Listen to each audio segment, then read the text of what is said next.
بسم اللہ الرحمن الرحیم۔ رمضان کا مہینہ ہر مسلمان کے لیے بہت خاص اور برکتوں سے بھرا ہوا ہوتا ہے۔ یہ وہ مہینہ ہے جس میں قرآن مجید نازل کیا گیا اور اس میں عبادات اور روحانیت کا خاص مقام ہے۔ ناظرین، آج ہم رمضان کی عظمت اور اس کے روحانی فوائد پر بات کریں گے۔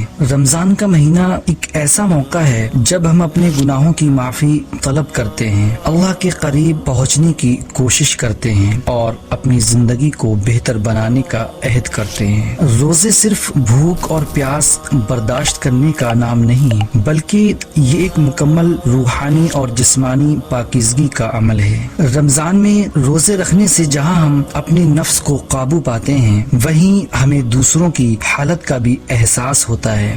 یہ ہمیں سخاوت، ہمدردی اور خیرات دینے کی ترغیب دیتا ہے۔ رمضان میں کی جانے والی عبادات میں سب سے اہم ہے قرآن مجید کی تلاوت کرنا۔ اللہ تعالیٰ کا فرمان ہے کہ تم پر روزے فرض کیے گئے جیسے تم سے پہلے لوگوں پر فرض کیے گئے تھے تاکہ تم پرہیزگار بنو۔ یعنی رمضان کے روزے ہمیں تقوی کی طرف مائل کرتے ہیں اور ہمیں اپنے کردار اور عمل کو بہتر بنانے کی کوشش کی طرف راغب کرتے ہیں۔ یہ مہینہ نہ صرف ہمارے جسم کو پاکیزہ کرتا ہے بلکہ ہمارے دلوں کو بھی پاک کرنے کا ذریعہ بنتا ہے۔ ہر عبادت میں سکون، روحانیت اور تسلی ہے۔ یہی وقت ہے جب ہم اپنی زندگیوں میں بہتری لا سکتے ہیں اور اپنے اندر کے روحانی سکون کو محسوس کر سکتے ہیں۔ رمضان کا مہینہ ہر مسلمان کو ایک نیا آغاز دینے کا موقع فراہم کرتا ہے۔ یہ وہ وقت ہوتا ہے جب ہم اپنے گناہوں کا تدارک کرتے ہیں اور اللہ سے اپنی غلطیوں کی معافی طلب کرتے ہیں۔ اس مہینے میں خاص طور پر شب قدر کی راتیں اہمیت رکھتی ہیں، جو اللہ کی رضا حاصل کرنے کا بہترین موقع ہوتا ہے۔ آئیں